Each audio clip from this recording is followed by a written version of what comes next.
Hey everyone, it's Lucy and Tam here in Cologne, Germany, where we are at Gamescom. And we've just seen the brand new game from Supermassive, which is Directive 8020, which is a brand new entry in the Dark Pictures anthology series, but standalone, and also an interesting game for Supermassive because it seems like they're moving towards a different direction with their games, right? Because literally the characters now move differently. One to one. Much better in all the different directions. And that comes from the fact that they needed to change the way the game plays because of stealth being a key component. So Directive 8020 is a sci-fi game, and it's very much inspired by The Thing.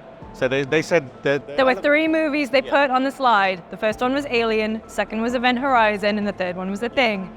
It's a Lucy-ass game. Yeah, they described it as The Thing in deep space, which is a very, very good elevator pitch. Yeah, it also has like the classic sci-fi tropes of Earth is dying, humanity's last hopes are being sent out into space, crash landing on a planet, alien, but like The Thing, in John Carpenter's The Thing, the alien can take on the appearance of anyone in the ship's crew. And so as you are trying to escape from this alien that has also it's left viscera. Yeah, it feels like it's left viscera, or imagine like this purpley pustule kind of monster. And it actually reminds me of the cover art for The Thing, because in the cover art for The Thing, it's like the person wearing the jacket, but the face is just like these beams of light. The monster is like this weird pustule thing, but the actual face part of it is just like this purple energy. And it kind of does evoke the cosmic horror theme that they're going for, but it's left like remnants of basically its skin everywhere, and it uses that to travel, which is an interesting conceit for the archetype of that we have in modern horror, which is you have this one powerful being stalking you the entire time, but the game break or the immersion breaking thing is when you see that thing teleport places. Yeah. So they've actually built that into the game as a narrative conceit because it basically can reassimilate with the pustules and then emerge anywhere else on the ship. And they said that brings an element of randomization to it, which is a cool conceit, I think. Yeah, it was really interesting because obviously they mentioned the movies as touch points, but the mimic, which they're calling it, not to be confused with the mimic from Prey.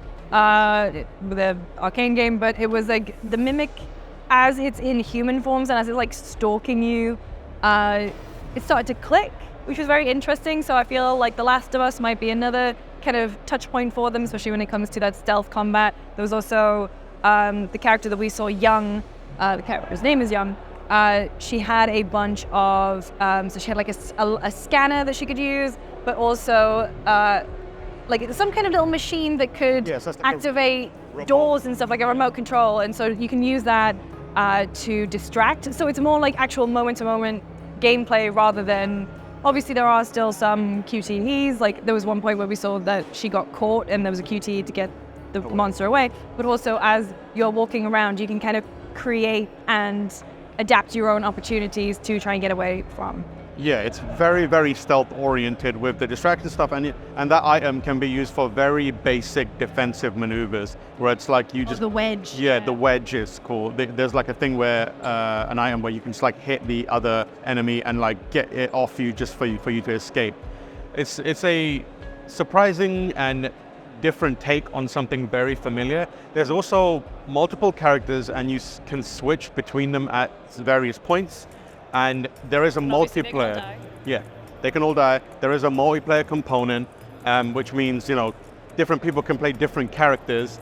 And that branching story where your choices have consequences, immediate and also delayed, is also a key part of it. So there's some really interesting ingredients, familiar ingredients for like some real messing with the mind kind of gameplay setups, which is really cool. Which the thing that I love as well is that you're obviously going to be playing as these characters, but the fact that the alien could be any of them. Yeah. And so that those levels of distrust, trying to figure out if it is who you think it is. Also, so there's like an armband or something, right, with all of the gadgets on and attachments. And so you can also message the other crewmates, and you can use that to make decisions. So, Yo, you up? What are you doing?